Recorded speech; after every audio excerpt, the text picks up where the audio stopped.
بسم اللہ الرحمن الرحیم۔ مخدوم سپیکس یوٹیوب چینل اور مخدوم سپیکس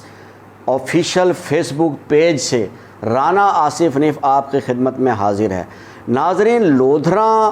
ضلع انتظامی حوالوں سے، پولیس کی کارکردگی کے حوالوں سے کافی ہوش ربا کارنامے عوام کے لیے اخذ کرتا رہا ہے، چھوڑتا رہا ہے، اور اس کے نتائج بھی عوام بھگتتے رہے ہیں۔ آج ہمارا موضوع گفتگو ہے کینال ویو پارک لودھراں، جو ہمیشہ سے ضلعی انتظامیہ اور میونسپل انتظامیہ کے لیے کمائی کا ایک بہترین ذریعہ رہا ہے۔ اس کی تعمیر و مرمت کے نام پر ہر آنے والے ڈپٹی کمشنر سے لے کر معمولی کلرک تک نے ہر وہ ممکن کوشش کی کہ جس پر اس پارک کے لیے عوام کو سہولیات فراہم کرنے، بچوں کو جھولوں سے لے کر تفریح فراہم کرنے کے نام پر لاکھوں روپیہ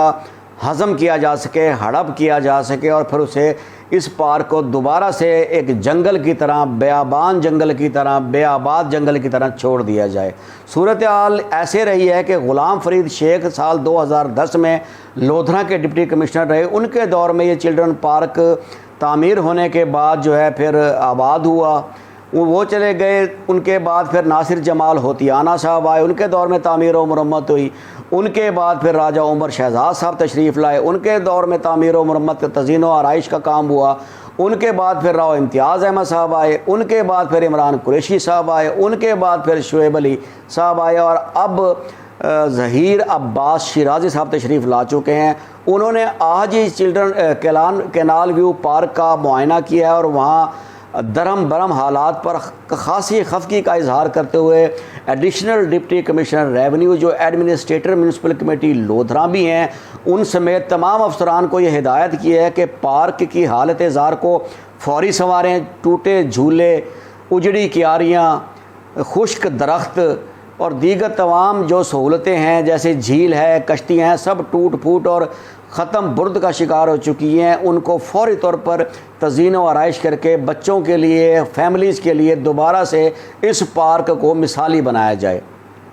یہاں ہم آپ کو ایک بات ضرور بتائیں گے کہ جتنے بھی ہم نے ابھی کچھ دیر قبل ڈپٹی کمشنرز کے نام لیے ہیں، صرف ایک ڈپٹی کمشنر ایسے تھے جو اس پارک کی تزئین و آرائش سے لے کر پھر اسے آباد کرنے میں انتہائی سنجیدہ تھے، اور ان کا نام تھا امتیاز احمد، جو سال 2018 میں لودھراں آئے اور تقریباً 1.5 سال لودھراں میں تعینات رہے۔ انہوں نے اس پارک پر اپنے دور میں کم و بیش 17 لاکھ روپے سرکاری فنڈز اور کچھ مخیر حضرات لوگوں سے امداد لے کر اس پارک کی بڑی ہی خوبصورت تزئین و آرائش کرائی۔ یہاں نئے جھولے، ٹرین، جھیل، کشتیاں، درخت، پودے، یعنی کہ ہر وہ شے لگوائی جو بچوں اور فیملیز کے لیے تفریح کا باعث بن سکتی تھیں۔ اس پارک میں پھر میلے بھی منعقد کروائے گئے، میوزیکل نائٹس منعقد کرائے گئیں، لوگوں کے لیے بڑا ہی خوبصورت تفریح کا انتظام کروایا گیا۔ لیکن افسوس کہ ان کے جانے کے بعد پھر ان کے بعد آنے والے عمران قریشی اور پھر شعیب علی بالکل اس پارک سے لا تعلق رہے، اور ان 4 سے 5 سالوں میں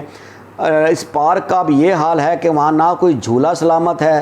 نہ کوئی پینگ سلامت ہے، نہ کوئی کیاری سلامت ہے، نہ کوئی کشتی سلامت ہے۔ جھیل خشک ہو چکی ہے، بدبودار غلاظت زدہ پانی وہاں بارش کا جمع ہو کے اب تعفن چھوڑ رہا ہے۔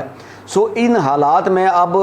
آج ظہیر عباس شیرازی صاحب موجودہ ڈپٹی کمشنر، جنہوں نے تقریباً 15-20 روز قبل ہی یہاں کا چارج سنبھالا ہے لودھراں کا، اور انہوں نے اس پارک کا وزٹ کیا ہے۔ کافی محنتی ڈپٹی کمشنر شمار ہوتے ہیں پنجاب کے، 3 سے 4 اضلاع میں اپنے فرائض انجام دے چکے ہیں، اور اس کے بعد اب لودھراں تعینات ہوئے ہیں۔ امید کر سکتے ہیں کہ خدا کرے کہ اب اس پارک کی حالت زار سنور جائے، اور سنورنے کے بعد پھر قائم بھی رہے۔ بچوں کے لیے، خواتین کے لیے، فیملیز کے لیے یہ پارک واقعی ایک تفریح کا ذریعہ بنے، اور اس پر لگایا جانے والا سرکاری پیسہ صحیح طور پر استعمال ہو۔ کمیشن مافیا خدا را میں یہاں ڈپٹی کمشنر جناب ظہیر عباس شیرازی صاحب سے اور administrator municipal committee additional deputy commissioner محترمہ عزوبہ عظیم صاحبہ سے خصوصی طور پر گزارش کروں گا کہ خدا را جو بھی کام کروائیے، جو بھی سرکاری پیسے کا مصرف یہاں کروائیں گے، اب یہ بہت بار کے بعد ایک بار پھر ہونے جا رہا ہے۔ تو آپ لوگوں سے ایک یہی توقع ہے، یہی استدعا ہے کہ اس پارک پر اب کم از کم پیسے کا جو مصرف ہے وہ انتہائی ایمانداری سے کروائیے گا، کوشش کیجیے گا کم خرچ میں بالا نشین والی مثال قائم رہے، لوگوں کو سہولیات ملیں، اور پھر جو پیسہ سرکاری سطح پر یہاں لگایا جائے اس کی دیکھ بھال بھی ہو، پھر دوبارہ سے یہ ہمیشہ کی طرح نہ اجڑے۔ جب آپ یہاں سے ٹرانسفر ہو کر چلے بھی جائیں تو لوگ آپ کی مثالیں دیں، جیسے کہ اب میں یہاں بیٹھ کر امتیاز احمد صاحب کی مثال دے رہا ہوں کہ ان کے دور کے بعد میں نے واضح طور پر کہا کہ 3 ڈپٹی کمشنر آئے ہیں، کسی نے توجہ نہیں دی۔ سو آپ سے بھی یہی امید ہے کہ خدا کرے اب یہ پارک جب تعمیر ہوگا، تزئین و آرائش ہو جائے گی، خوبصورت ہو جائے گا، لوگوں کو سہولتیں ملیں گی، تو لوگ آپ کو دعا بھی دیں گے، اور یہ توقع ہم بھی رکھیں گے کہ اس پارک پر اب جو پیسہ لگنے جا رہا ہے وہ ایمانداری سے لگے گا اور یہ دیر پا ثابت ہوگا۔ دیکھتے رہیے مخدوم سپیکس، رانا آصف حنیف لودھراں۔